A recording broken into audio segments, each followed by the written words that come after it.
പടയില്ല, പടക്കോപ്പുകളില്ല, ചതുരംഗ സേനയുമില്ല. അദ്ദേഹം ഒറ്റയ്ക്കായിരുന്നു ആ പെരുമ്പടയെ നേരിടുവാനായി സജ്ജമായിരുന്നത്. പോരാട്ടത്തിന് അദ്ദേഹവും അദ്ദേഹത്തിൻ്റെ ആയുധങ്ങളും മാത്രം. ഒരു വശത്ത് കാർത്തവീര്യാർജുനന്റെ നേതൃത്വത്തിലുള്ള അനേകം രാജാക്കന്മാരുടെയും മഹാരഥന്മാരുടെയും ഒരു വൻ പടയുണ്ട്, എണ്ണമറ്റ അക്ഷോഹിണികൾ. എതിർ ദിശയിൽ സാക്ഷാൽ പരശുരാമൻ മാത്രം. എന്താണുണ്ടായത്? നമുക്ക് നോക്കാം പരശുരാമൻ എന്ന ഈ സീരീസിൻ്റെ 2ാമത്തെ എപ്പിസോഡിൽ. നമസ്കാരം, ഞാൻ വൈശാഖ്. ടെലിസ്കോപ്പിലേക്ക് സ്വാഗതം.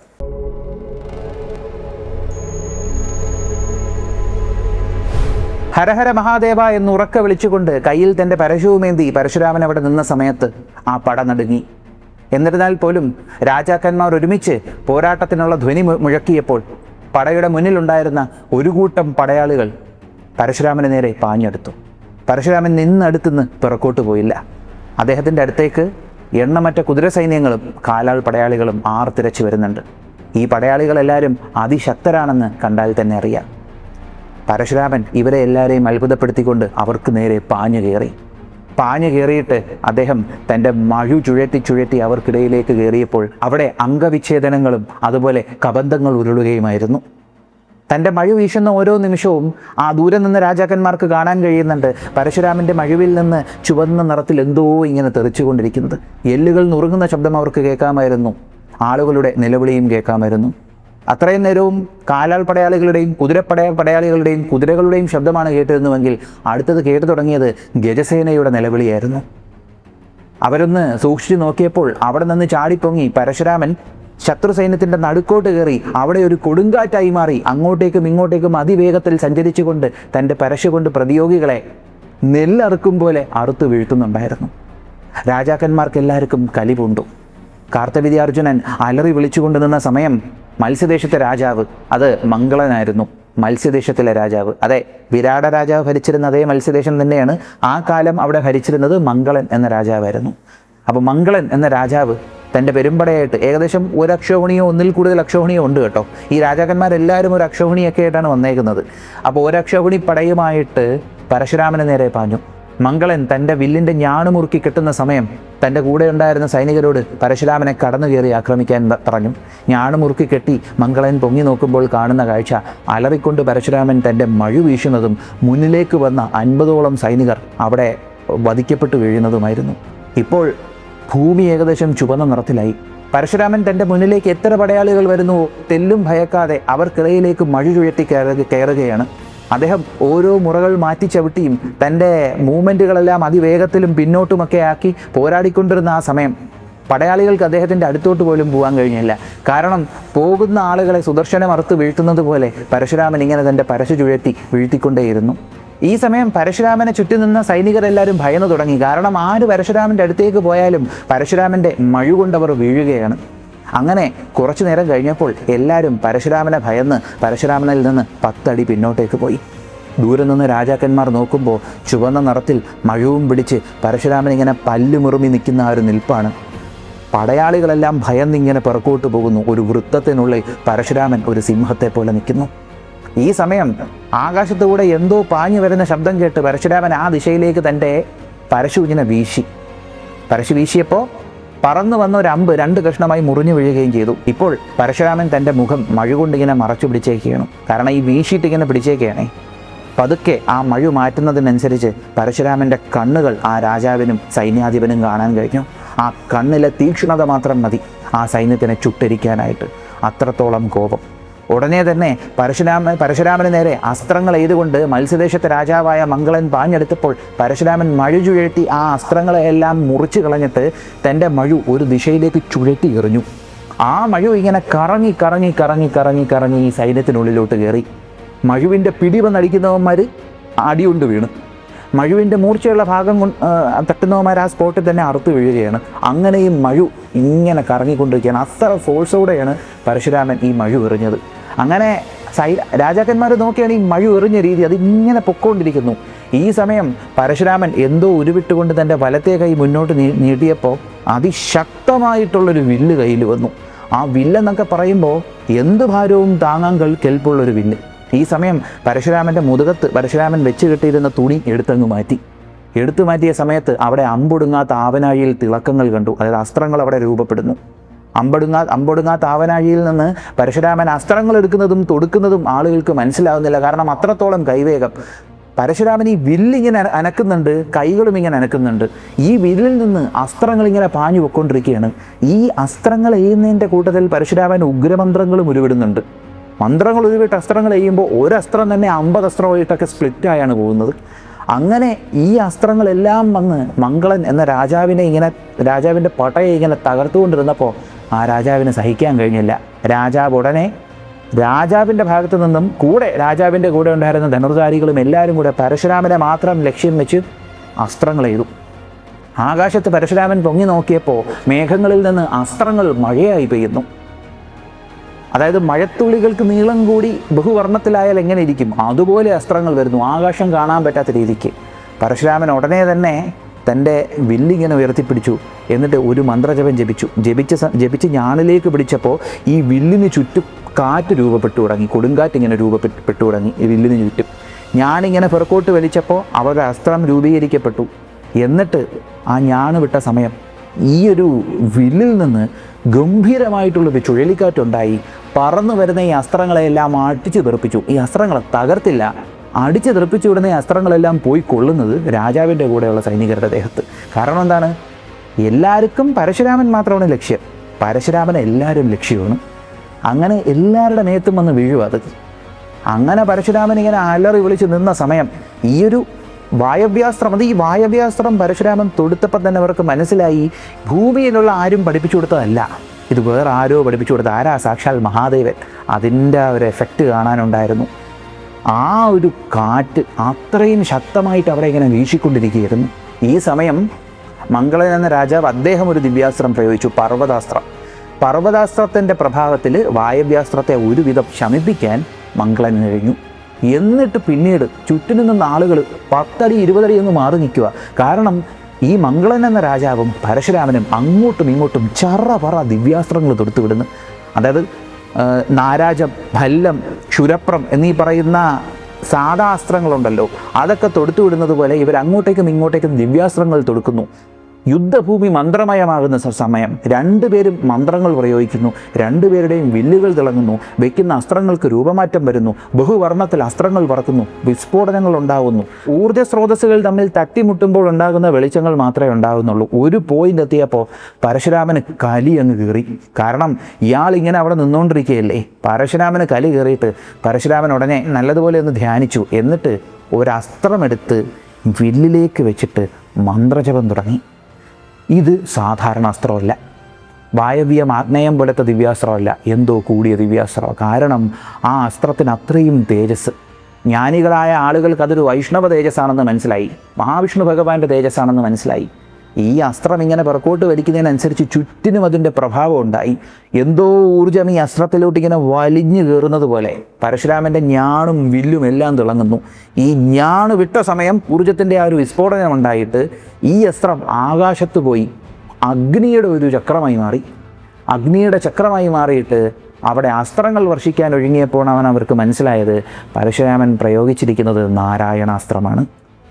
കൂടുതൽ സംസാരിക്കാനൊന്നുമില്ല. പരശുരാമൻ നാരായണാസ്ത്രം എടുത്ത് പ്രയോഗിച്ചു. ഏതസ്ത്രമാണോ അശ്വത്ഥാമാവ് പ്രയോഗിച്ചത്, ഏതസ്ത്രത്തിന് മുന്നിലാണോ കൃഷ്ണൻ എല്ലാവരോടും അടിയറവ് പറയാൻ പറഞ്ഞത്, ആ നാരായണാസ്ത്രം പരശുരാമൻ പ്രയോഗിച്ചു. പക്ഷെ ഒരു വ്യത്യാസമുണ്ട്. അശ്വത്ഥാമാവിന് നാരായണാസ്ത്രം കിട്ടിയത് അദ്ദേഹത്തിൻ്റെ പിതാവായ ദ്രോണാചാര്യരിൽ നിന്നാണ്. പരശുരാമന് നാരായണാസ്ത്രം കിട്ടിയത് സാക്ഷാൽ ദേവദേവനും ആദിഗുരുവുമായ മഹാദേവനിൽ നിന്നാണ്. അതുകൊണ്ട് തന്നെ വീര്യം കൂടും. അത് കാണാനും ഉണ്ടായിരുന്നു.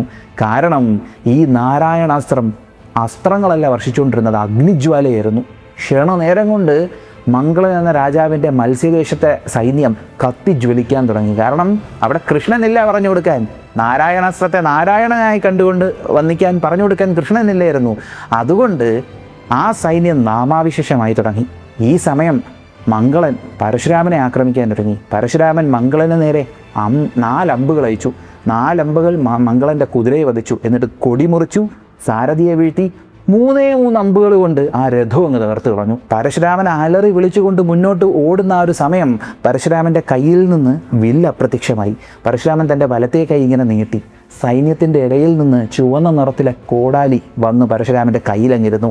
കയ്യിലിരുന്ന സമയത്ത് ആ വന്നു കയറിയ ഫോഴ്സിൽ ആ ചുവന്ന നിറത്തിലുള്ളതെല്ലാം അതൊന്ന് തെറിച്ചു പോയി ആ കോടാലി മിന്നൽ പോലെ തിളങ്ങി. പരശുരാമൻ ഓടി വന്ന് ചാടുന്നത് ദൂരെ നിന്ന് കാർത്തവീര്യാർജുനനും സംഘത്തിനും കാണാം. കാരണം എന്താണ്, അവിടെ ഫുൾ അഗ്നിമയമാണ്. പരശുരാമൻ ചാടുന്നതും കോടാലി വീശുന്നതും കണ്ടു. അടുത്തത് കാണുന്നത് കറങ്ങി പൊങ്ങുന്ന മംഗളൻ്റെ ശിരസായിരുന്നു. അങ്ങനെ മത്സ്യദേശത്തെ രാജാവിനെ പരശുരാമൻ വധിച്ചു. അടുത്ത എന്ത് ചെയ്യണം എന്നാലോചിച്ചുകൊണ്ട്, എന്താ ഉണ്ടായതെന്ന് ആലോചിച്ചുകൊണ്ട് ഈ രാജാക്കന്മാരൊക്കെ നിന്നപ്പോഴത്തേക്കും കോടാലി കൊണ്ട് അഗ്നിയിലൊരു വീശി. ആ വീശിയ വീശിൽ അഗ്നി ഇങ്ങനെ സ്പ്രെഡായി മാറിയപ്പോൾ അവിടെ കൂടെ അദ്ദേഹം നടന്നു മുന്നോട്ട് വരികയാണ്, കയ്യിൽ ആ മഴുവും പിടിച്ചുകൊണ്ട്. അടുത്ത സൈന്യത്തിനെ കണ്ടുടങ്ങിയ പരശുരാമൻ ആർത്തലച്ചുകൊണ്ട് ആ സൈന്യത്തിനിടയിലോട്ട് കയറി. അവിടെയും ഗംഭീരമായ നാശനഷ്ടങ്ങൾ ആ സൈന്യത്തിൽ ഉണ്ടായിക്കൊണ്ടിരിക്കുന്നു. ഇതെല്ലാം കണ്ടു നിന്ന രാജാക്കന്മാരും മഹാരഥന്മാരും ഭയന്നു പോകുന്നു. ഇതെന്താണ്, ഒന്നും മനസ്സിലാവുന്നില്ലല്ലോ. കാരണം അത്രത്തോളം ഗാംഭീര്യം, അത്രത്തോളം വീരത, അത്രത്തോളം ഉഗ്രത. ഇന്നേ വരെ ഇതുപോലത്തെ ഒരു ഭയാനകമായ പോരാട്ടം ഈ രാജാക്കന്മാരാരും കണ്ടിട്ടില്ല. കാരണം ക്ഷണനേരം കൊണ്ട് യുദ്ധഭൂമി ചുവന്ന നിറത്തിലായി. മണ്ണിന് പോലും ചുവന്ന നിറം, ആകാശത്ത് സൂര്യൻ പോലും ചുവന്ന നിറത്തിലായി തുടങ്ങി. അങ്ങനെ തൻ്റെ സേനയിലേക്ക് മഴവും വീശി ആർത്തലച്ച് കയറി നാശനഷ്ടങ്ങൾ വിതച്ചുകൊണ്ടിരുന്ന പരശുരാമനെ കണ്ടുടനെ തന്നെ ഹൈഹയ രാജാവായിരുന്ന കാർത്തവീര്യാർജുനൻ തൻ്റെ കൂടെ ഉണ്ടായിരുന്ന മറ്റുള്ള പ്രമുഖന്മാരായിട്ടുള്ള രാജാക്കന്മാരെ പടയോടെ കൂട്ടമായി ആക്രമിക്കാൻ പറഞ്ഞു. നേരത്തെ ഒരു രാജാവും സൈന്യമല്ലേ ആക്രമിച്ചേ, ഇതിപ്പോൾ എല്ലാ ദിശയിൽ നിന്നും 5 രാജാക്കന്മാരെ തൻ്റെ പടയോടുകൂടി പോയി ആക്രമിക്കാൻ പറഞ്ഞു. ആരൊക്കെയാണ്? ബൃഹദ്ബലൻ, സോമദത്തൻ. ഇവർ മഹാഭാരതത്തിൽ നമ്മളെ കുരുക്ഷേത്ര യുദ്ധത്തിൽ കേട്ട ബൃഹദ്ബലനും സോമദത്തനും ഒന്നും അല്ല കേട്ടോ, ഇത് വേറെ യുഗമാണ്. അപ്പോൾ ബൃഹദ്ബലൻ, സോമദത്തൻ, വിദർഭൻ, മിഥിലാ നരേശൻ, അതുപോലെ നിഷാദ നരേശൻ. ഇവർ 5 രാജാക്കന്മാരും തങ്ങളുടെ ആയുധമുയർത്തി പടയോടുകൂടി പരശുരാമനെ 5 ദിശയിൽ നിന്നിങ്ങനെ പൊതിഞ്ഞു. പരശുരാമൻ അലറിക്കൊണ്ട് തൻ്റെ മഴുവൊക്കെ കൊണ്ടിങ്ങനെ വീശി ദേഷ്യം വന്നിങ്ങനെ മഴു ചുഴത്തി വന്ന് അടുത്ത് മഴുവിൻ്റെ ഏരിയയിലോട്ട് ആരൊക്കെ കയറുന്നുണ്ടോ അവരെയൊക്കെ വീഴ്ത്തിക്കൊണ്ടിരിക്കുകയാണ്. എയ്യുന്ന അസ്ത്രങ്ങളും മഴു കൊണ്ട് വെട്ടി വീഴ്ത്തുന്നു. അമ്മാതിരി വേഗത. അപ്പോൾ ഈ സമയത്ത് ആ 5 രാജാക്കന്മാർ കയ്യിൽ വില്ലെടുക്കുന്ന കണ്ടുടനെ പരശുരാമൻ തൻ്റെ ഈ മഴു വീണ്ടും ഒരു ദിശയിലേക്ക് വലിച്ചു നിറഞ്ഞു. എന്നിട്ട് മന്ത്രം ജപിച്ച് കയ്യിൽ വീണ്ടും തൻ്റെ വില്ല് വരുത്തി. ശക്തമായ വില്ല്. അത് കണ്ടാൽ തന്നെ അറിയാം സാധാ വില്ലല്ല, ഞാനൊന്നും പൊട്ടിക്കാൻ പറ്റത്തില്ല അതിൻ്റെ, അങ്ങനത്തെ ഒരു വില്ല്. ആ വില്ലെടുത്തിട്ട് പരശുരാമൻ വീണ്ടും അസ്ത്രങ്ങൾ ഓങ്ങി നിന്നു. അസ്ത്രങ്ങൾ ഓങ്ങി രാജാക്കന്മാരുടെ സൈന്യത്തിനെ ആക്രമിച്ചുകൊണ്ടിരുന്ന സമയത്ത് അവിടെ ഒരു രാജാവ് പരശുരാമനെ ഉന്നം വയ്ക്കാൻ ഒരുങ്ങിയ സമയം പരശുരാമൻ അമ്പൊടുങ്ങാത്ത ആവനാഴിയിൽ നിന്ന് അടുത്തൊരു അമ്പെടുത്ത് മന്ത്രജപം നടത്തി വില്ലിലേക്ക് വെച്ചിങ്ങനെ പുറക്കോട്ട് വലിച്ചപ്പോൾ ആ മന്ത്രം ഭയാനകമായിട്ടുള്ള സർപ്പങ്ങളുടെ രൂപത്തിലായി. അപ്പോൾ ആളുകൾക്ക് മനസ്സിലായി നാഗപാശമാണെന്ന്. പരശുരാമൻ ഈ നാഗപാശം ഇങ്ങനെ ഓങ്ങിയിട്ട് ഓരോ ആളുകളുടെ ദിശയിലോട്ടാകുമ്പോൾ അവരൊന്ന് പകയ്ക്കുന്നുണ്ട്. എന്നിട്ട് രാജാക്കന്മാരിൽ ഓരോ ആളുകളുടെ ദിശയിലോട്ട് ഇങ്ങനെ ആക്കി. സോമദത്തൻ, ബൃഹദ്ബലൻ, വിദർഭൻ, മിഥിലാ നരേശൻ അല്ലെങ്കിൽ നിഷാദൻ, എന്നിട്ട് നേരെ സോമദത്തൻ്റെ നേർക്കം നയിച്ചു. അപ്പം നാഗപാശം ഇങ്ങനെ പാഞ്ഞു വരുന്ന കണ്ട ഉടനെ മിഥിലാ നരേശൻ സോമദത്തൻ പെട്ടെന്ന് മന്ത്രജപം നടത്തി അങ്ങോട്ടേക്ക് ഗരുഡാസ്ത്രം അയച്ചു. അപ്പം നാഗപാശത്തെ ഗരുഡാസ്ത്രം കൊണ്ട് ന്യൂട്രലൈസ് ചെയ്തു. ഇത് കണ്ടപ്പോൾ പരശുരാമന് ദേഷ്യമായി. ഈ സമയം ക്ഷണനേരം കൊണ്ട് ഈ ഏറ്റുമുട്ടലിൽ നടന്ന ആ സമയം തന്നെ ആ രാജാവിൻ്റെ സൈന്യാധിപൻ പരശുരാമനെ മറ്റൊരു ദിശയിൽ നിന്ന് കയറി ആക്രമിക്കാൻ പറഞ്ഞു. ഇവർ വരുന്നു. പരശുരാമൻ, നിങ്ങൾ ആലോചിക്കണം, രഥം പോലും ഇല്ല, നിലത്ത് നിന്നുകൊണ്ട് പരശുരാമൻ ഇങ്ങനെ ചുറ്റിക്കറങ്ങി അസ്ത്രങ്ങൾ ചെയ്തുകൊണ്ടിരിക്കുകയാണ്. വില്ലൊക്കെ മാറ്റിപ്പിടിച്ച് ചുറ്റിക്കറങ്ങി അസ്ത്രം വയ്ക്കുന്നുണ്ട്. അടുത്ത് വരുതാനും വില്ല് വെച്ചൊരടി കൊടുക്കുന്നുണ്ട്, അതിൽ വീഴുവൻ. അങ്ങനെ അസ്ത്രങ്ങൾ ചെയ്തുകൊണ്ടിരുന്ന സമയം ഇവരെന്തോ ചെയ്ത് ഈ എല്ലാവരും കൂടെ ഒരുമിച്ച് അസ്ത്രങ്ങൾ ചെയ്ത് പരശുരാമനെ പൊതിയാനൊരുങ്ങി. കൂടെ ഉണ്ടായിരുന്ന സൈനികരെല്ലാവരും. പെട്ടെന്ന് പരശുരാമൻ അവിടെ വില്ലുകൊണ്ടും വേറെ ആയുധങ്ങൾ കൊണ്ടും ഇവരെ ആ ഒരു ചുറ്റി നിൽക്കുന്ന ആ ഒരു എന്താ പറയുക, എല്ലാവരും കൂടെ ചേർന്ന് ചുറ്റിയില്ലേ, അവരെ ആക്രമിക്കുന്ന ശബ്ദം കേൾക്കുന്നുണ്ട്. പെട്ടെന്ന് അവിടെ ഒരു ചുവന്ന നിറം ആളുകൾക്കിടയിൽ ഇങ്ങനെ തിളങ്ങുന്നു. അന്തരീക്ഷത്തിൽ നിന്ന് എന്തൊക്കെയോ ഊർജ്ജം ആ ചുവന്ന നിറത്തിലേക്ക് വരുന്നുണ്ട്. എന്നിട്ട് എന്തോ ഒരു സംഭവം കൊണ്ട് ഭൂമിയിൽ അടിച്ചൊരു ശബ്ദം. ആളുകൾ തെറിച്ച് ഭസ്മമായി പോയി കുറേ എണ്ണം. പരശുരാമൻ തൻ്റെ കൈ ഉയർത്തിയപ്പോൾ കൈയിലിരിക്കുന്നു ത്രിശൂലം പിടിച്ച് പരശുരാമൻ നിൽക്കുന്നു. ആ ത്രിശൂലം ചുഴറ്റി സൈന്യത്തിനെ എല്ലാവരെയും വെട്ടി വീഴ്ത്തി പരശുരാമൻ ചാടി ആ ത്രിശൂലം കൊണ്ട് സോമദത്തൻ്റെ രഥത്തിലോട്ടങ്ങ് കയറി. അവിടെ സോമദത്തൻ തീർന്നു എന്ന് എല്ലാവർക്കും മനസ്സിലായി. ആ രഥവും തകർന്ന് സോമദത്തൻ ഭൂമിയിലങ്ങ് വീണ്. ഉടനെ പരശുരാമൻ ത്രിശൂലമെടുത്ത് അടുത്ത ദിശയിലേക്ക് നോക്കിയപ്പോഴത്തേക്കും ബൃഹദ്ബലൻ്റെ സൈന്യം പാഞ്ഞെടുത്ത് വരുന്നു. ബൃഹദ്ബലൻ്റെ സൈന്യം പാഞ്ഞെടുത്ത് വന്നുകൊണ്ടിരുന്നപ്പോഴത്തേക്കും പരശുരാമൻ ഉടനെ തന്നെ ഈ തൃശൂലം ഇങ്ങനെ ചുറ്റിക്കറക്കി അവർക്കിടയിലേക്ക് കയറി തൃശൂലം അങ്ങ് അപ്രത്യക്ഷമാക്കി. എന്നിട്ട് പിന്നെ അവിടെ സംഭവിച്ച കാര്യം എന്ന് പറയുമ്പോൾ പരശുരാമൻ എന്തോ ഒരു സംഭവം കൊണ്ട് ഇങ്ങനെ വീശുന്നുണ്ട്.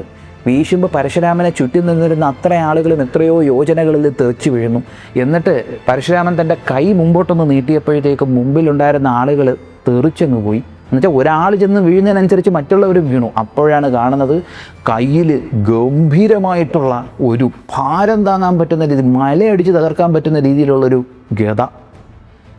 എന്നിട്ട് ആ ഗദ കൊണ്ട് ആ സൈന്യത്തിനെ പരശുരാമൻ അടിച്ചു തകർത്തു. ദ്വാപര യുഗത്തിൽ ഗദ കൊണ്ട് ഭാരതവർഷം വിറപ്പിക്കുന്ന 3 പേര് ജനിക്കും. ആരൊക്കെ? ബലഭദ്രൻ, ശ്രീകൃഷ്ണസ്വാമി ഉറപ്പായിട്ടുണ്ട്. അപ്പോൾ 4 പേര്: ബലഭദ്രൻ, ശ്രീകൃഷ്ണസ്വാമി, ജരാസന്ധൻ, ഭീമസേനൻ. പക്ഷെ അവർക്ക് മുൻപേ അവരുടെയൊക്കെ വരവിനെ സൂചിപ്പിക്കുന്നത് പോലെ ഭാരതവർഷത്തെ ഗദ കൊണ്ട് പരശുരാമൻ വിറപ്പിച്ചു തുടങ്ങിയായിരുന്നു ആ സമയത്ത്. എന്നിട്ട് പരശുരാമൻ പാഞ്ഞടുത്ത് ചെന്നിട്ട് രഥചക്രത്തിൽ, ബൃഹദ്ബലൻ്റെ രഥചക്രത്തിൽ ഒരു ഒറ്റയടി ആ രഥം തകർന്നു. അകത്ത് കയറി ഈ ഗദ കൊണ്ട് ബൃഹദ്ബലൻ ഇട്ടൊരു തട്ട്, ബൃഹദ്ബലൻ അവിടെ തീർന്നു. ഉടനെ തന്നെ പരശുരാമൻ ഗദ മറ്റൊരു ദിശയിലേക്ക് എറിഞ്ഞു.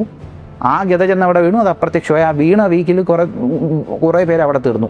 എന്നിട്ട് പരശുരാമൻ അകത്തോട്ട് കയറിയപ്പോഴത്തേക്കും പരശുരാമൻ്റെ കൈകളെല്ലാവരും കൂടെ ചേർത്ത് പിടിച്ചു. ഇത് വിദർഭ രാജാവിൻ്റെ സൈന്യമായിരുന്നു.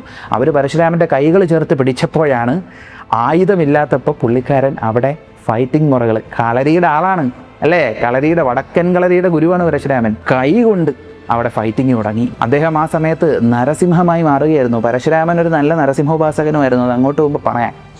അദ്ദേഹം അവിടെ നരസിംഹമായി മാറുന്നത് പോലെ തൻ്റെ കൈ കൊണ്ട് മുമ്പിൽ കിട്ടുന്നവരെ എല്ലാവരെയും മർമ്മത്തിന് ഇടിച്ചു വീഴ്ത്തിക്കൊണ്ടിരുന്നു.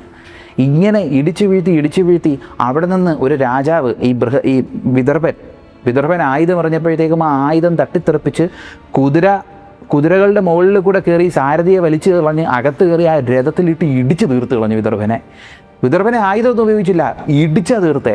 ഇത് കണ്ടിട്ട് ചുറ്റിനും നിൽക്കുന്ന ഒരു അന്തം വിട്ടൊരു നിപ്പ്. ഇതെന്തായി കണ്ടത്? അവിടെ കൊണ്ട് പരശുരാമൻ നിർത്തുന്നില്ല. ആ രഥത്തിൽ നിന്ന്, ആ രഥത്തിൻ്റെ മേൽക്കുരയിൽ കയറി അവിടെ നിന്ന് ചാടി അടുത്ത സൈന്യത്തിലേക്ക്. ആ ചാടിയ ചാട്ടത്തിൽ രഥത്തിൻ്റെ ഒരു ഭാഗം വലിച്ചു പിഴുതെടുത്തുകൊണ്ടാണ് പരശുരാമൻ ചാടിയത്. എന്നിട്ട് ആ കയ്യിരിക്കുന്ന സാധനം കൊണ്ട് മിഥിലാ നരേശനെ അടിച്ചു തീർത്തു. എന്നിട്ട് കയ്യിൽ കിട്ടുന്ന ആയുധങ്ങളെല്ലാം വെച്ചിട്ട് അവിടെ ഉണ്ടായിരുന്ന സൈന്യത്തിനെ മുടിച്ചിട്ട് അവിടെ നിന്ന് നേരെ തൻ്റെ അടുത്തേക്ക് പാഞ്ഞു വന്നുകൊണ്ടിരിക്കുന്ന നിഷാദ രാജാവിൻ്റെ രഥത്തിലേക്ക് ചാടി. ആദ്യം നിഷാദ രാജാവിൻ്റെ സാരഥിയെ അവിടെ നിന്ന് വലിച്ച് കളഞ്ഞിട്ട് ഇടത്തെ കാലുകൊണ്ട് രഥത്തിൽ ചവിട്ടിപ്പൊങ്ങി വലത്തെ കാലുകൊണ്ട് ഒരൊറ്റ ചവിട്ട്. അത് കൃത്യ മർമ്മത്തിലായിരുന്നു ചവിട്ടിയത്. നെഞ്ചിലോ എവിടെയോ മർമ്മഭാഗം നോക്കി ചവിട്ടി. ടിക്കെന്നൊരു ശബ്ദവും കേട്ടു. അവിടെ നിഷാദ രാജാവും തീർന്നു. അങ്ങനെ രഥത്തിൽ നിന്ന് ചാടി പരശുരാമൻ ഇങ്ങനെ ഇറങ്ങി വന്ന് നിന്നപ്പോൾ ഈ പരശുരാമൻ ഈ ചെയ്ത കാര്യങ്ങളെല്ലാം കണ്ടിട്ട് കുറേ പേര് സ്പോട്ടിൽ പേടിച്ചോടി, കുറേ എണ്ണം സ്പോട്ടിൽ പേടിച്ച് തീർന്നു. അങ്ങനെ പരശുരാമൻ ഇങ്ങോട്ട് നോക്കിയപ്പോൾ അവിടെ കാർത്തവീര്യാർജുനനെ കണ്ടു. പരശുരാമൻ ഉടനെ തൻ്റെ കയ്യിൽ മഴു എടുത്തിട്ട് ആ മഴു ഒന്ന് കുടഞ്ഞു. എന്നിട്ട് കാർത്തവീര്യ എന്ന് ഉറക്കെ അലറിക്കൊണ്ട് കാർത്തവീര്യാർജുനൻ നേരെ സിംഹം ഇരയെ പിടിക്കാൻ പോകുന്നത് പോലെ ഇങ്ങനെ പാഞ്ഞു. പരശുരാമൻ ഇങ്ങനെ വരുന്ന ഈ വരവ് കണ്ടുടനെ കാർത്തവീര്യാർജുനൻ്റെ മുന്നിൽ രാജാക്കന്മാരും മഹാരഥന്മാരും ചാടിക്കേറി. 1 2 അല്ല, 100 കണക്കിന്. കന്യകുബ്ജ, സൗരാഷ്ട്രം, അവന്തി എന്ന ഈ ദേശങ്ങളിൽ നിന്ന് വന്നിട്ടുള്ള 100 കണക്കിന് മഹാരഥന്മാരും രാജാക്കന്മാരും, പടയാളികളല്ല, മഹാരഥന്മാരും രാജാക്കന്മാരും 100 കണക്കിന് പേര് അവരുടെ വില്ലുമുയർത്തിക്കൊണ്ട് പരശുരാമന് നേരെ പാഞ്ഞു. എന്നിട്ട് എല്ലാവരും കൂടെ ഒരുമിച്ച് എണ്ണമറ്റ അസ്ത്രങ്ങൾ പരശുരാമന് നേരെ അയച്ചു. എല്ലാവരും നോക്കി. പരശുരാമൻ ഇങ്ങനെ ഒന്ന് നിന്നു. ഈയൊരു അസ്ത്രങ്ങളിങ്ങനെ വരുമ്പോൾ സൂര്യനെ മറച്ച് അവിടെ മുഴുവനും ഇരുട്ടായി. അസ്ത്രങ്ങൾ പരശുരാമൻ്റെ അടുത്തോട്ട് ഇങ്ങനെ വന്നുകൊണ്ടിരിക്കുകയാണ്. പരശുരാമൻ്റെ കയ്യിൽ എന്തോ തിളങ്ങുന്നത് അവർ കണ്ടു. അടുത്ത നിമിഷം അവിടെ കാറ്റിൻ്റെ ഒരു പൊട്ടിത്തെറി ഉണ്ടായി. ആ പൊട്ടിത്തെറി അസ്ത്രങ്ങളെല്ലാം തവിട് പൊടിയായി 10 ദിശകളിലോട്ട് തെറിച്ചങ്ങ് പോയി. അലറി വിളിച്ചുകൊണ്ട് പരശുരാമൻ ഓരോ രാജാക്കന്മാരെയും മഹാരഥന്മാരെയും വീതം വീഴ്ത്തി തുടങ്ങി. പരശുരാമൻ 3 രാത്രികൾ ഈ രാജാക്കന്മാരും മഹാരഥന്മാരുമായി നിർത്താതെ പോരാടിയെന്നാണ് പറയുന്നത്. അവിടെ വന്ന ആളുകളെല്ലാവരും കുറേയൊക്കെ കഴിഞ്ഞപ്പോൾ മനസ്സിലായി വലിയൊരു അബദ്ധമായി പോയി കാണിച്ചത് ഈ പോരാട്ടത്തിന് വന്നതെന്ന്. കാരണം പരശുരാമൻ മിന്നൽ വേഗത്തിലാണ് പാഞ്ഞ അസ്ത്രങ്ങൾ കൊണ്ട് എല്ലാവരെയും തീർക്കുന്നത്. പരശുരാമൻ്റെ വില്ല് തിളങ്ങി തന്നെ നിന്നിരുന്നു. ദിവ്യാസ്ത്രങ്ങൾ തൊടുത്തു വിട്ടുകൊണ്ടിരുന്നു പരശുരാമൻ. അത്രത്തോളം ശക്തി പരശുരാമന്.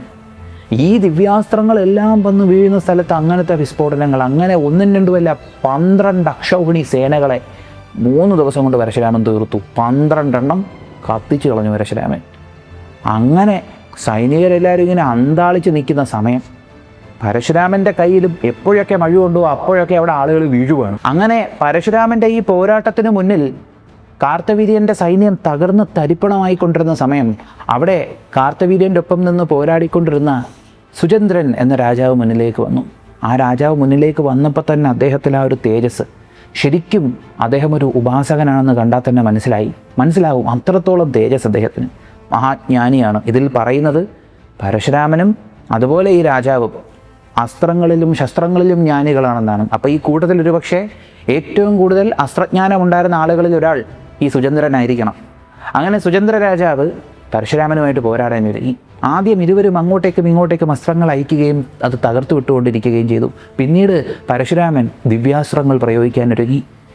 അപ്പോഴാണ് ചുറ്റിനും നിൽക്കുന്ന ആളുകളെ അത്ഭുതപ്പെടുത്തുന്ന ആ ഒരു കാഴ്ച സംഭവിച്ചത്. പരശുരാമൻ ഏതെല്ലാം ദിവ്യാസ്ത്രങ്ങൾ അയക്കുന്നുവോ അതെല്ലാം സുചന്ദ്രൻ ന്യൂട്രലൈസ് ചെയ്തുകൊണ്ടിരിക്കുന്നു. സുചന്ദ്രൻ ആ അസ്ത്രങ്ങളെയെല്ലാം തടുക്കുന്ന, അല്ലെങ്കിൽ ആ അസ്ത്രങ്ങളെയെല്ലാം പ്രതിരോധിക്കുന്ന രീതിയിലുള്ള അസ്ത്രങ്ങൾ അയക്കുന്നു. പരശുരാമൻ ഏതൊക്കെ ദിവ്യാസ്ത്രങ്ങൾ അയച്ചോ അതിനെല്ലാം സുചന്ദ്രൻ ന്യൂട്രലൈസ് ചെയ്ത് വിട്ടു. ഇത് കണ്ടപ്പോഴത്തേക്കും എല്ലാവർക്കും അത്ഭുതമായി. പരശുരാമന് ദേഷ്യമായി. പരശുരാമൻ അങ്ങനെ ആയുധങ്ങളെടുത്ത് അങ്ങോട്ട് പ്രയോഗിക്കാൻ തുടങ്ങി. അതെല്ലാം സുചന്ദ്രൻ അറുത്തു വീഴ്ത്തി. ഉടനെ പരശുരാമൻ തൻ്റെ വില്ലെടുത്തിട്ട് അതിലേക്ക് അസ്ത്രമെടുത്ത് വെച്ച് വീണ്ടും നാരായണാസ്ത്രത്തെ ആവാഹിച്ചു. ആലോചിക്കുക, രണ്ടാമത്തെ തവണയാണ് നാരായണാസ്ത്രം ആവാഹിക്കുന്നത് ഈ യുദ്ധത്തിൽ. അപ്പോൾ അദ്ദേഹത്തിൻ്റെ ആ ഒരു ശക്തി ഒന്ന് ആലോചിച്ച് നോക്കുക. ആ നാരായണാസ്ത്രം പരശുരാമൻ തൊടുത്തപ്പോൾ അവിടെ മറ്റൊരു സംഭവം ഉണ്ടായി. സുചന്ദ്രൻ തൻ്റെ ആയുധങ്ങളെല്ലാം വെച്ചിട്ട് നാരായണാസ്ത്രത്തിനെ സാക്ഷാൽ നാരായണനായി കണ്ടുകൊണ്ട് നമിച്ച് തൊഴുതു നിന്നു. ഉടനെ തന്നെ ആ നാരായണാസ്ത്രം അവിടെ നിന്ന് ശ്രീമൻ നാരായണനിലേക്ക് പോയി. ഉടനെ തന്നെ നാരായണാസ്ത്രം അവിടെ നിന്ന് മഹാവിഷ്ണു ഭഗവാനിലേക്ക് പോയി. ഇത് കണ്ടപ്പോൾ പരശുരാമന് മനസ്സിലായി, ചില്ലറക്കാരനല്ല, അസ്ത്രജ്ഞാനമുള്ള ആൾ തന്നെയാണ് സുചന്ദ്രൻ എന്ന്.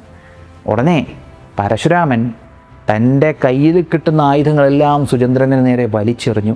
സുചന്ദ്രൻ ഇതിനെല്ലാം തട്ടി മാറ്റുന്നു, ചിലതൊക്കെ കൈകൊണ്ട് പിടിച്ചെടുത്ത് കളയുന്നു. പരശുരാമൻ അവസാനം കലി പൂണ്ടിട്ട് തൻ്റെ കയ്യിൽ തൃശൂലത്തെ ആവാഹിച്ചു. ആ തൃശൂലമെടുത്ത് സുചന്ദ്രന് നേരെ എറിഞ്ഞപ്പോൾ സുചന്ദ്രൻ ഇങ്ങനെ തൊഴുതു നിന്നു. ഈ തൃശൂലം സുചന്ദ്രൻ്റെ അടുത്ത് എത്തുന്നതിന് തൊട്ട് മുൻപ് ആ തൃശൂലം അവിടെ ഇങ്ങനെ സ്റ്റഡി ആയിട്ട് നിൽക്കുന്നത് പോലെ നിന്നിട്ട് വേറെ എന്തോ പോയി സുചന്ദ്രൻ്റെ ദേഹത്ത് വീണു. എന്താണ്? ഒരു മാല. സുചന്ദ്രൻ്റെ കഴുത്തിലൊരു മാല വന്ന് വീണു. ഈ തൃശൂലം അവിടെ നിന്ന് അപ്രത്യക്ഷമായി. പക്ഷേ ഒരു തൃശൂലത്തിൻ്റെ ഒരു തേജസ് അവിടെ ഇങ്ങനെ നിൽക്കുന്നത് പരശുരാമൻ കണ്ടു. ഭഗവാൻ പരശുരാമൻ ഇങ്ങനെ സൂക്ഷിച്ചു നോക്കിയപ്പോൾ അവിടെ ഒരു രൂപമാറ്റം സംഭവിക്കുന്നു. കൃഷ്ണവർണ്ണം, കപാലമാല, ഒരു സിംഹം, ഭയാനകമായൊരു സിംഹം കൂടെയുണ്ട്. ആ തൃശൂലം ഒരു ഗംഭീര തൃശൂലമായി മാറി. 3 കണ്ണുകളുണ്ടായിരുന്നു. ആരാണ്? സാക്ഷാൽ കാളി. പരശുരാമന് മനസ്സിലായി സുചന്ദ്രൻ നല്ല കാളി ഭക്തനാണ്. പരശുരാമൻ ശാക്തേയനാണല്ലോ, ദേവിയെ ഉപാസിക്കുന്ന ആളാണല്ലോ. പരശുരാമൻ ഉടനെ തന്നെ തൻ്റെ ആയുധങ്ങളൊക്കെ മാറ്റി എന്നിട്ട് ഭക്തനെ പോലെ നിന്ന് ദേവിയെ സ്തുതിച്ചു. ജഗജ്ജനനി എന്നും പറഞ്ഞ് ദേവിയെ അങ്ങ് സ്തുതിച്ചു. അങ്ങനെ ഒരു നീണ്ടൊരു സ്തുതി ആ യുദ്ധഭൂമിയിൽ നിന്നുകൊണ്ട് പരശുരാമൻ ദേവിയെ സ്തുതിച്ചപ്പോൾ ദേവി പ്രസന്നയായി. ദേവി ചോദിച്ചു, മകനെ നിനക്ക് എന്താ വേണ്ടത്? നീ പറയുന്ന വരം ഞാൻ നിനക്ക് നൽകാമെന്ന് ദേവി പറഞ്ഞു. കാളി ദേവി ഇങ്ങനെ പറഞ്ഞപ്പോഴത്തേക്കും പരശുരാമൻ പറഞ്ഞു, അമ്മേ, ഞാനൊരു ഉദ്യമത്തിന് പുറപ്പെട്ടിരിക്കുകയാണ്. ആ ഉദ്യമത്തിൽ ഞാൻ വിജയിക്കണമെങ്കിൽ സുചന്ദ്രനെ എനിക്ക് വധിക്കണം. അതുകൊണ്ട് ഈ വരദാനം എനിക്ക് നൽകിയാലും സുചന്ദ്രനെ വധിക്കാനുള്ള വരദാനം എന്ന് പറഞ്ഞു. ദേവി ഉടനെ പറഞ്ഞു, ആഗ്നേയാസ്ത്രം സുചന്ദ്രന് നേരെ പ്രയോഗിക്കൂ. അവൻ എൻ്റെ ലോകത്തിലേക്ക് വരട്ടെ. എൻ്റെ ഏറ്റവും പ്രിയപ്പെട്ട സേവകനായി എൻ്റെ ലോകത്തിലേക്ക് അവൻ വരട്ടെ എന്ന് ദേവി പറഞ്ഞു. കാരണം സുചന്ദ്രൻ പോവാൻ സമയമായി എന്ന് ദേവിക്ക് മനസ്സിലാക്കിയതുകൊണ്ട് തന്നെയാണ് ദേവി അങ്ങനെ പറഞ്ഞത്. അങ്ങനെ സുചന്ദ്രനെ ദേവിയുടെ ലോകത്തിലേക്ക് അയക്കൂ, ദേവിയുടെ ഏറ്റവും പ്രിയപ്പെട്ട സേവകനായി അവിടെ സുചന്ദ്രൻ കഴിയട്ടെ എന്ന് പറഞ്ഞു. പരശുരാമൻ ഉടനെ തന്നെ ദേവിയെ വണങ്ങി അസ്ത്രമെടുത്ത് വില്ലെടുത്ത് അവിടെ ആഗ്നേയാസ്ത്രം ആവാഹിച്ച് സുചന്ദ്രന് നേരെ അയച്ചു. ആ അസ്ത്രം സുചന്ദ്രൻ്റെ ശരീരത്തിലേക്ക് പതിച്ച നിമിഷം സുചന്ദ്രൻ്റെ ആത്മാവ് എത്തേണ്ട സ്ഥലത്തേക്കെത്തി. ഈ സമയം സുചന്ദ്രൻ പതിച്ചത് കണ്ട പുഷ്കരാക്ഷൻ, സുചന്ദ്രൻ്റെ മകൻ, ആർത്തലച്ചുകൊണ്ട് നിലവിളിച്ചുകൊണ്ട് അലറിക്കൊണ്ട് പരശുരാമന് നേരെ പടയെടുത്ത് ചെന്നു. ഈ പുഷ്കരാക്ഷനും ചില്ലറക്കാരനല്ല, അദ്ദേഹവും അസ്ത്രജ്ഞാനിയാണ്, ദിവ്യാസ്ത്രജ്ഞാനിയാണ്. അങ്ങനെ പരശുരാമനും പുഷ്കരാക്ഷനും തമ്മിലുള്ള ആ ഒരു പോരാട്ടം ആരംഭിച്ചു. പുഷ്കരാക്ഷൻ നിമിഷ നേരം കൊണ്ട് പരശുരാമനെ അസ്ത്രങ്ങൾ കൊണ്ട് പൊതിഞ്ഞു. വീണ്ടും പക്ഷേ ഇപ്രാവശ്യം പരശുരാമൻ ആയുധമൊന്നും ഉപയോഗിച്ചില്ല. കൈയും വില്ലുമൊക്കെ കൊണ്ട് തട്ടിത്തെറിപ്പിച്ച അസ്ത്രങ്ങളിൽ നിന്ന് പുറത്തോട്ട് ചാടിങ്ങ് വന്നു. കാരണം അത്രയും ആ ഒരു ദേഷ്യത്തിലായി പരശുരാമൻ. അങ്ങനെ ചാടി മുമ്പോട്ട് കയറി നിന്ന സമയം പരശുരാമൻ ഉടനെ തന്നെ കയ്യിൽ വില്ലെടുത്തിട്ട് ഒരസ്ത്രം വില്ലിലേക്ക് ആവാഹിച്ച സമയത്ത് ആകാശത്തെല്ലാം ഗംഭീരമായിട്ടുള്ള മേഘങ്ങൾ ഉണ്ടാവാനിടയ്ക്ക് ഈ അസ്ത്രം മുകളിലേക്ക് ഇടിമിന്നലോടുകൂടി പോയപ്പോഴത്തേക്കും അവിടെ ആകാശത്ത് ഭയാനകമായിട്ടുള്ള മേഘങ്ങളുണ്ടായിട്ട് അതിൽ നിന്ന് ഭയങ്കരമായിട്ടുള്ള മഴയുണ്ടായി. വാരുണാസ്ത്രമായിരുന്നു. വാരുണാസ്ത്രം പ്രയോഗിച്ച ഉടനെ തന്നെ അതിശക്തമായ വായവ്യാസ്ത്രം കൊണ്ട് ആ മേഘങ്ങളെയെല്ലാം അവിടെ നിന്ന് പുഷ്കരാക്ഷൻ പറപ്പിച്ചു. ഇത് കണ്ട പരശുരാമന് ദേഷ്യം വന്നിട്ട് വീണ്ടും അസ്ത്രങ്ങൾ പുഷ്കരാക്ഷന് നേരെ അയച്ചു. പുഷ്കരാക്ഷൻ ആ അസ്ത്രങ്ങളെ മുറിച്ചു. പരശുരാമന് ദേഷ്യം വന്നു. പരശുരാമൻ ഉടനെ വില്ലിലേക്ക് അമ്പെടുത്ത് വെച്ച് മന്ത്രജപം നടത്തി വില്ല് പിറക്കോട്ട് വലിച്ചപ്പോൾ അന്തരീക്ഷം തന്നെ മാറി. കാരണം എന്താണ്? ഇപ്പം ആവാഹിച്ചത് ബ്രഹ്മാസ്ത്രം. അങ്ങനെ ഈ ബ്രഹ്മാസ്ത്രം എടുത്ത് പരശുരാമൻ പുഷ്കരാക്ഷന് നേരെ പ്രയോഗിച്ചപ്പോൾ എല്ലാവരെയും അത്ഭുതപ്പെടുത്തുന്ന ആ ഒരു കാഴ്ച അവർ കണ്ടു. എന്താണ്? പുഷ്കരാക്ഷൻ പരശുരാമൻ്റെ ബ്രഹ്മാസ്ത്രത്തിനെ പുഷ്കരാക്ഷൻ്റെ ബ്രഹ്മാസ്ത്രം കൊണ്ട് തടുത്തു. 2 ബ്രഹ്മാസ്ത്രങ്ങൾ കൂട്ടിമുട്ടി ആ യുദ്ധഭൂമിയിൽ അങ്ങനെ ഒരു വിസ്ഫോടനം ഉണ്ടായി. അപ്പോൾ ഇത് കേൾക്കുമ്പോൾ ചിലർക്കെങ്കിലും ചിലപ്പോൾ സംശയം തോന്നുമായിരിക്കും, ബ്രഹ്മാസ്ത്രം തമ്മിൽ കൂട്ടിമുട്ടിയാൽ ആ ഭൂമി പിന്നെ നശിച്ചു പോകത്തില്ലേ? ഈ ബ്രഹ്മാസ്ത്രമല്ലേ അശ്വത്ഥാമാവും അർജുനനും അവസാനം പ്രയോഗിക്കാനൊരുങ്ങിയത്? അത് ബ്രഹ്മാസ്ത്രമല്ല, അത് ബ്രഹ്മശിരസാണ്. ബ്രഹ്മശിര അത് ബ്രഹ്മശിരയാണ്, ഇത് ബ്രഹ്മാസ്ത്രം. ഒരു ബ്രഹ്മശിര എന്ന് പറയുമ്പോൾ 5 ബ്രഹ്മാസ്ത്രത്തിന് സമൂഹമാണ് പറയുന്നത്. അത് ബ്രഹ്മശിരയാണ്. അതങ്ങനെ എപ്പോഴും എടുത്ത് പ്രയോഗിക്കില്ല. ഇത് ബ്രഹ്മാസ്ത്രം. കുരുക്ഷേത്ര യുദ്ധത്തിൽ തന്നെ പലതവണ ബ്രഹ്മാസ്ത്രങ്ങൾ പ്രയോഗിക്കുന്നുണ്ട്. അങ്ങനെ ബ്രഹ്മാസ്ത്രത്തെ തടുത്തുവെന്ന് മനസ്സിലാക്കിയ ഉടനെ തന്നെ പരശുരാമൻ വില്ല് കയ്യിൽ നിന്ന് അപ്രത്യക്ഷമാക്കി തൻ്റെ പരശുവും എടുത്തുകൊണ്ട് പുഷ്കരാക്ഷന് നേരെ പാഞ്ഞു. പുഷ്കരാക്ഷൻ ഇങ്ങനെ വില്ലെടുത്തിങ്ങനെ നിന്ന സമയം പരശുരാമൻ പരശുവും ഓങ്ങിക്കൊണ്ട് പുഷ്കരാക്ഷന് നേരെ ഇങ്ങനെ ചാടി. ഈ ചാടുന്ന ചാട്ടത്തിൽ പുഷ്കരാക്ഷൻ 5 അസ്ത്രങ്ങൾ പരശുരാമന് നേരെ അയച്ചു. അതൊരു 2 അസ്ത്രങ്ങൾ വന്ന് തോളിക്കേറി. ഒരസ്ത്രം നെഞ്ചത്ത് കൊണ്ടു, ഒരസ്ത്രം മുടി കൊണ്ടു, ഒരസ്ത്രം നെറ്റിയിലിങ്ങനെ കൊണ്ടു. നെറ്റി കൊണ്ടെന്ന് പറയുമ്പോൾ കയറിയിട്ടുണ്ടാവില്ല, ഉരഞ്ഞു പോയായിരിക്കും ചെയ്തത്. എല്ലാവരും വിചാരിച്ച് പരശുരാമനെ നല്ലപോലെ കൊണ്ടുവന്നു. പരശുരാമനെ ഈ മഴ കൊണ്ട് ഇങ്ങനെ വന്ന് അവിടേക്ക് നിന്നു. കാരണം അമ്പ് കൊണ്ടല്ലോ. പുഷ്കരാക്ഷൻ അവിടെ നിൽക്കുന്നുണ്ട്. എല്ലാവരും വിചാരിച്ചു പരശുരാമനെ ഒന്ന് കൺട്രോൾ ചെയ്തു പുഷ്കരാക്ഷൻ. കാരണം മർമ്മത്തൊക്കെ അമ്പ ചെയ്ത് കയറ്റിയല്ലോ എന്ന് വിചാരിച്ചു. ഒരു മരക്കഷ്ണം 2ആയിട്ട് വീഴുന്നത് പോലെ പുഷ്കരാക്ഷൻ വീണു. പരശുരാമൻ മഴ കൊണ്ട് ലാൻഡ് ചെയ്തത് പുഷ്കരാക്ഷൻ്റെ മണ്ടയിലായിരുന്നു. ഇതൂടെ കണ്ടപ്പോൾ സൈനികർ എല്ലാവരും നിലവിളിച്ചോടാനൊരുങ്ങി.